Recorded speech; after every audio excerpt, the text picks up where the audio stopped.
Now, Jake, what have you learned?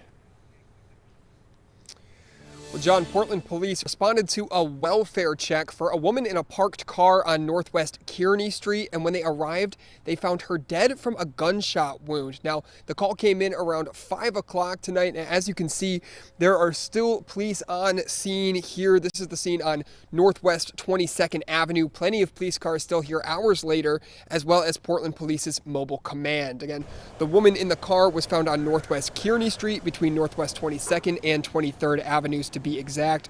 We spoke with a neighbor who says it's been strange to witness an increase in crime in the area recently.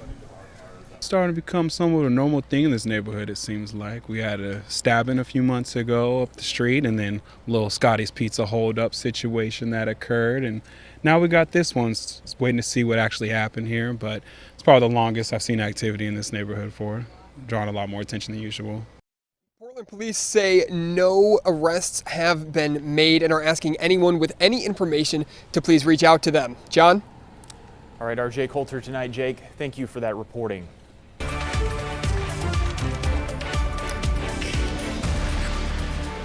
And we continue to wait tonight for the impending ruling from the Ninth Circuit Court of Appeals over whether the president is allowed to deploy National Guard troops to Portland. Earlier today, we toured outside the ICE facility in South Portland, which has been, of course, the center of this legal battle between local, state, and federal leaders. Across the country, the Seventh Circuit Court of Appeals ruled that members of the National Guard in Illinois right now can remain federalized, but they cannot be deployed in the state. Tung Yin, a law professor at Lewis and Clark, spoke with us about that decision today and how it could impact the pending ruling by the Ninth Circuit Court. Staying the part about nationalization, but not stating the TRO as it relates to deployment, is sort of the middle ground. If they were to stay the TRO completely, then that means the troops could be deployed right away. Well, this comes after district judges in Portland and Chicago both issued temporary restraining orders blocking the federalization and deployment of National Guard troops. A local hospital is warning of service delays today because of a flyer that is reportedly circulating. It calls on people to shine laser pointers at police helicopters tonight as a supposed way to fight back against the federal activity surrounding the ICE facility in Portland. Because of this, OHSU Hospital says air ambulances, otherwise known as life flights, will not land there tonight. Instead, helicopters will land at other airports and then patients will be taken to the hospital. OHSU says that could add up to an hour of extra transport time, and they want to advise the public not only is this illegal, it is extremely dangerous. Stay with KGW for continuing coverage of the legal battle over the Trump administration's attempts to send troops to Portland. We'll have the latest updates here on KGW.com and on KGW+. Well, new tonight out of Washington, one man is dead and another in the jail for homicide after a driver hit a pedestrian with their car. It happened sometime before 7:20 last night near Alma Drive and South Kelso Drive in Kelso. The pedestrian died at the scene. The driver, 45-year-old Larry Hull, was also booked on DUI and knowingly possessing a controlled substance. Police are searching for the suspect or suspects that left one person hurt in a shooting. It happened around 4:15 earlier this evening on Southeast 124th Avenue, just off of East Burnside. No word at this point on the victim's condition. And in Gresham, a man is in custody after allegedly threatening to shoot people earlier today. Officers spotted him sometime after 10:30 this morning in the area of Southeast Yamhill in 181st Avenue. The suspect ran into a neighborhood but gave himself up after officers found him in a backyard. No one was hurt. Well, we have newly released video today showing an incident where Portland police used deadly force. It happened after officers say a man grabbed at one of their guns. As Libby Dowsett reports, it's part of Portland police's efforts to be transparent about what happened.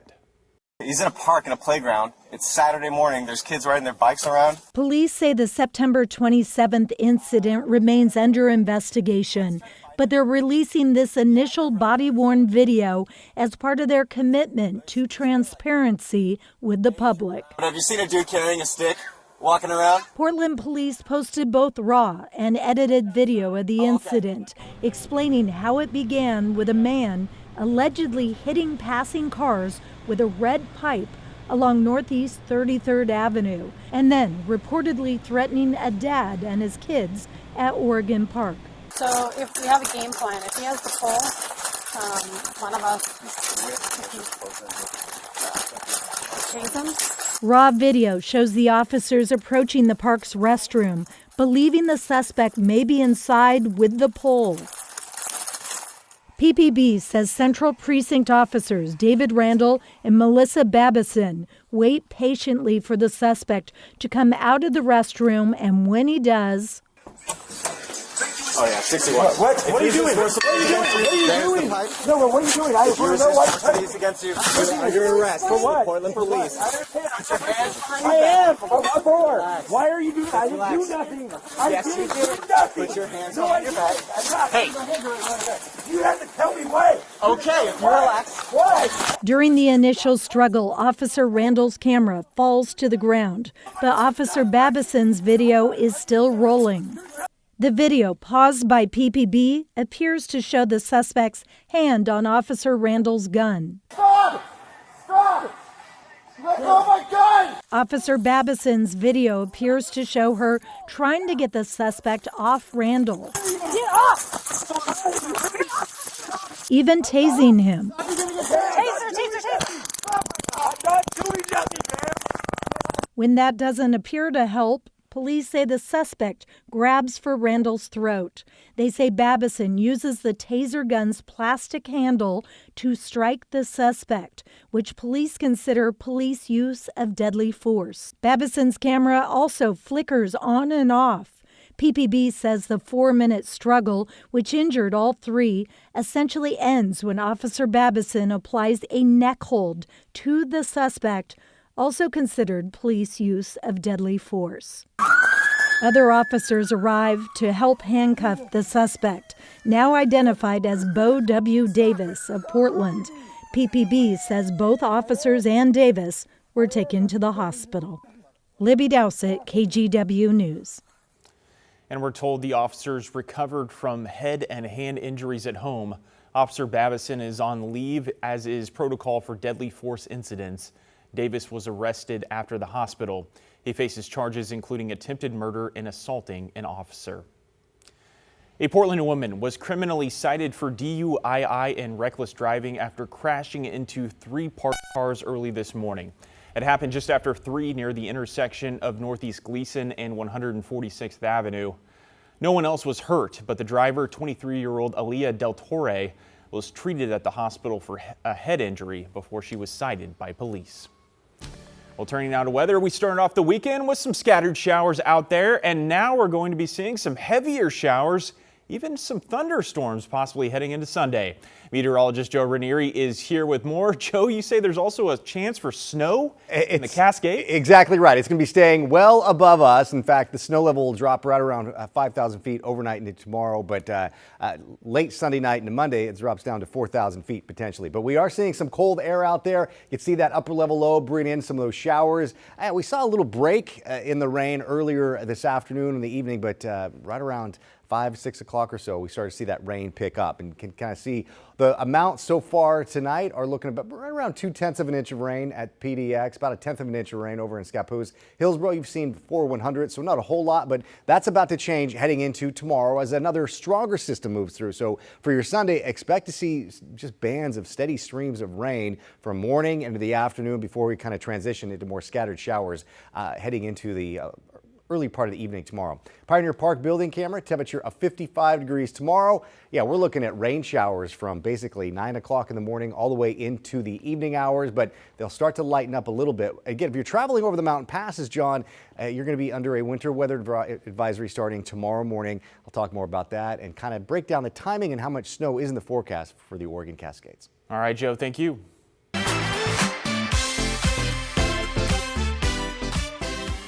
A church here in Portland is taking a stand for inclusion this weekend with the help of brunch food and drag. Bridgeport United Church of Christ hosted Blessed Are the Drag Queens 3 this morning. The annual event celebrated the art of drag, and the money raised from it benefits outreach efforts in transitional housing, supporting marginalized communities. Bridgeport UCC leaders tell KGW the event is their way of pushing back against what they call a growing anti-trans and anti-drag sentiment by the federal government. It's abhorrent to me that in this country, people can be denied rights and services based on their identity. It is our religious belief that we are all equal in God's eyes and in community, and so what's happening now is not okay. The church formed nearly 30 years ago. Leaders say it was founded as a sanctuary for the LGBTQ+ community. And check this out, it's a chance to support a local animal sanctuary and take part in a classic fall activity with a twist. Oregon Donkey Sanctuary in Oregon City is welcoming people this weekend to a come and pick a pumpkin and pet a donkey while you're there. There are also artisan crafts for sale, with all proceeds going back to the sanctuary. We're home to 24 donkeys right now that have been from various backgrounds, from rescues, some were surrenders, and we're using them primarily in the therapy means right now. We're not a licensed therapy facility, but we use what we call donkey assisted activities, where we have folks come out and spend time with the donkeys, and yeah, it's an amazing interaction to see with the donkeys. They're like big dogs.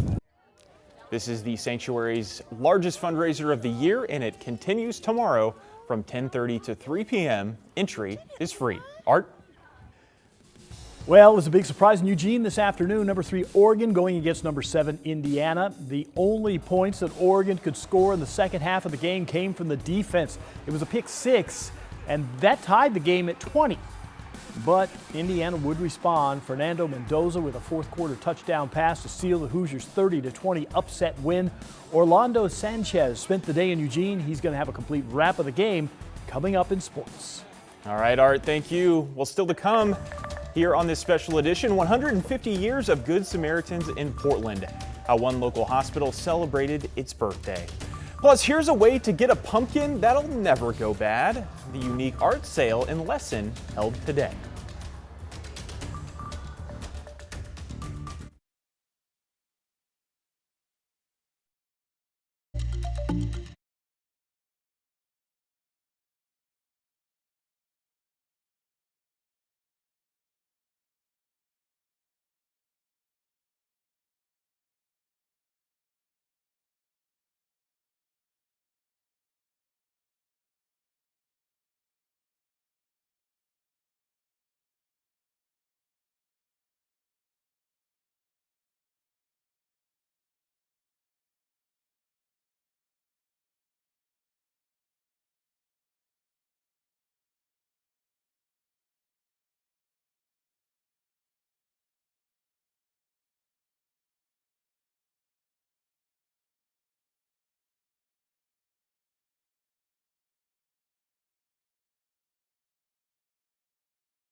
No one is believed to have survived a powerful explosion at an explosives plant in Tennessee, officials said today. The ATF is on the ground processing the scene. At least 18 people are still unaccounted for, and officials are leaning on DNA technology to identify the victims. Officials are saying the site is now secure. 6 people are now confirmed dead after a mass shooting in Mississippi. It happened after a high school homecoming game in the town of Leland, which has a population of 3,700 people. The shots were fired off campus around midnight after the game as people celebrated on Leland's main street. At least 10 other people are in the hospital with injuries. Investigators are still searching for suspects. While hundreds of thousands of federal workers are not getting a paycheck amid the government shutdown, President Donald Trump has announced his administration has found money to pay the military. The president said service members will receive a paycheck on October 15th. A spokesperson for the Office of Management and Budget said the funds to pay the military will come from research and development money in the Pentagon's budget. Well, a celebration held this week for one of Portland's oldest hospitals. On Thursday, Legacy Good Samaritan Medical Center held a ceremony in honor of the hospital's 150th anniversary. The event featured a mayoral proclamation declaring October 9th, 2025 as a day to recognize the hospital's contributions to Portland. And we heard from workers who shared the personal connections they have with the hospital. I started working here in 2008 and often came out to this healing garden to take my breaks. And one day I was sitting on a bench out here and noticed that the placard said Helen Todd, 1885 to 1995. And that is actually my great-grandmother. So I did not know that she had a placard and a bench here, but she also was a resident at the Bishop Morris nursing facility that's connected with Legacy Good Sam. So it feels very much like a special connection. Well, way back when, the hospital started with 50 beds and only 5 staff members. Today, it's 220 beds with more than 2,000 staff, treating thousands of patients each year. And check this out, a celebration of fall at a local artist space. Today, local art glass at the Pickle Factory in North Portland held a seasonal art sale. The featured event, among the glass artwork for sale, guests had the chance to work one-on-one with glass-blowing instructors to design their very own glass pumpkin. We got a closer look at how it's done. It always starts out as clear, and then we add concentrated glass color to it. And what that is, usually for us, is frit. And frit is basically like stained glass, but it has the metal oxides that make up the color in there is a little bit more concentrated than a stained glass would be. Well, if you couldn't make it out today, it's all right. Classes are ongoing and not limited to just today. Well, Joe, you're an artistic guy. I could see you picking up something like that. I wish more people could understand that about me.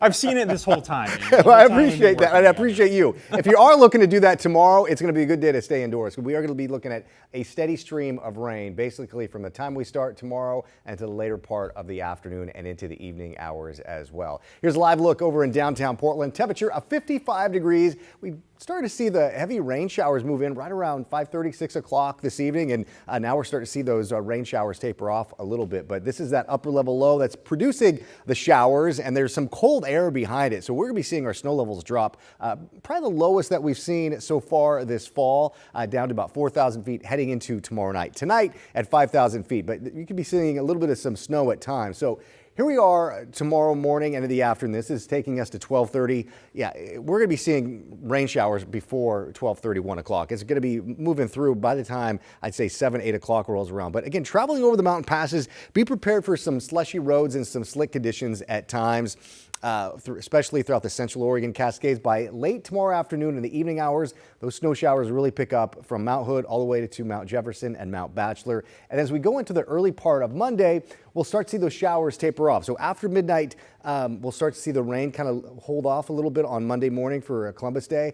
And then we'll start to see some areas of fog develop, followed by some afternoon sunshine. And we'll start off the work week with some relatively nice conditions. But here's a look at some of the advisories we have this winter weather advisory that's going to be in effect throughout the Washington and Oregon Cascades from tomorrow morning until late tomorrow night. There's also a wind advisory throughout parts of the Columbia River Gorge. So here's a look at the breakdown and kind of your hour-by-hour forecast for the mountains we'll be traveling in that direction. Tonight, just rain showers, no big deal. Heading into tomorrow afternoon, that's when the snow showers will really pick up. Heavy late tomorrow night with anywhere from 2 to 5 inches of snow. And I did take a look at Mount Hood Meadows models showing that they could be looking at close to 7, maybe 8 inches of snow from tomorrow and into Monday. So looking at the wind too, the gorge you'd be seeing the heaviest amount of wind, or strongest winds, I should say, over the next couple of days.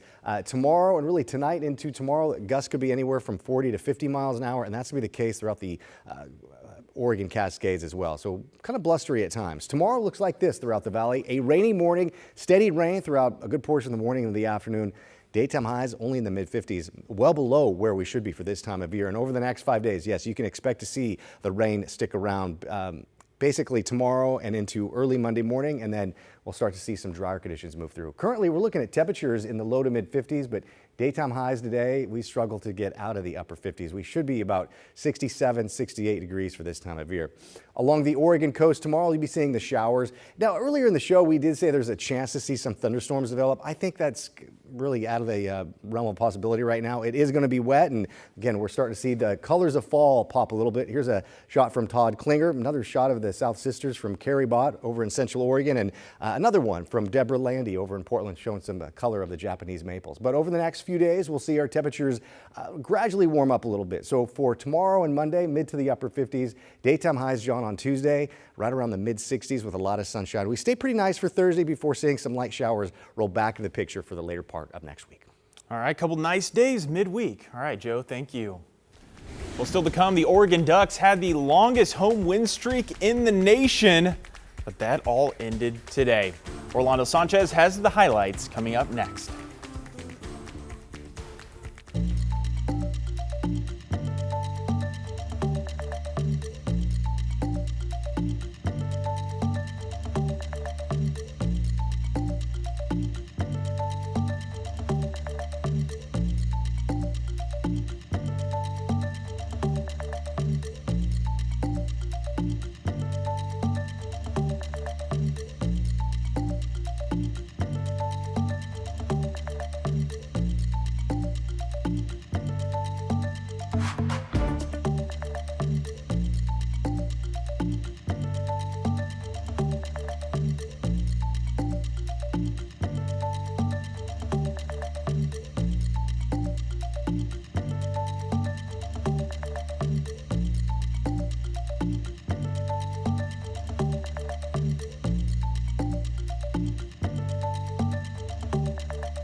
Welcome back. The Indiana Hoosiers came into Autzen Stadium and they did something few expected. They found a way to handle the Oregon Ducks. Orlando Sanchez was in Eugene for the game and has more on what happened. Autzen Stadium has been a college football fortress. The Oregon Ducks riding an 18-game win streak here. a streak that dates all the way back to 2022, head coach Dan Lanning's first year at Oregon. While Indiana making its first trip to Eugene in over 2 decades. But just like that trip in 2001, the Hoosiers are leaving Eugene with a W. Big game energy, like MJ at the Super Bowl. Autzen Stadium in midseason form. More than 59,000 in the house. The largest crowd of the season. The Ducks' toughest home game on the schedule. A top 10 matchup. The 7th-ranked Indiana Hoosiers versus the 3rd-ranked Oregon Ducks. Both undefeated, both fresh off a bye. And it was a heavyweight fight. Dante Moore sacked on the first snap. The Hoosiers got to the QB 6 times. Oregon gave up 1 sack all season. Oregon airing it out. Moore connects with Malik Benson on a 44-yard touchdown to put the home team on the board. But the Hoosiers respond, taking the lead into the break, on top 13-10. And by the end of the 3rd, Roman Hemby had his 2nd rushing touchdown of the game, taking a 20-13 lead. To the 4th quarter we go, and the Oregon D steps up. Brandon Finney, pick 6. Autzen Stadium erupts, all tied at 20. But this game far from over. The Hoosiers put together a 12-play, 75-yard drive. Fernando Mendoza hits Elijah Zarad for the go-ahead score, silencing a sold-out Autzen Stadium. Dante Moore tossing 2 interceptions. The Ducks' offense held to a season-low 267 yards, just 81 yards rushing.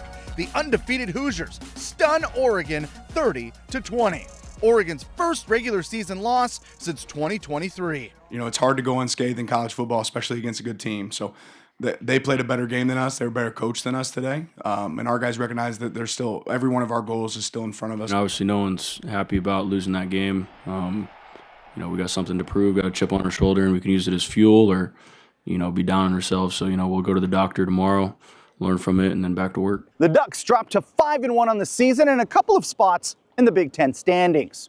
Next up, their longest road trip of the season to take on Rutgers. Then return back home to take on Wisconsin October 25th. Reporting from Autzen Stadium in Eugene, Orlando Sanchez, KGW Sports. Hey, the Oregon State Beavers' tough season continued this afternoon in Corvallis. The Beavers hosting Wake Forest from the ACC. Beavers had nothing going on in this one. Wake Forest, with his backup quarterback playing today, played the distance, destroyed Oregon State. The Demon Deacons went up 32-0 before Oregon State could even get on the board. The Beavers drop a 39-14 decision to Wake Forest to fall to 0-7.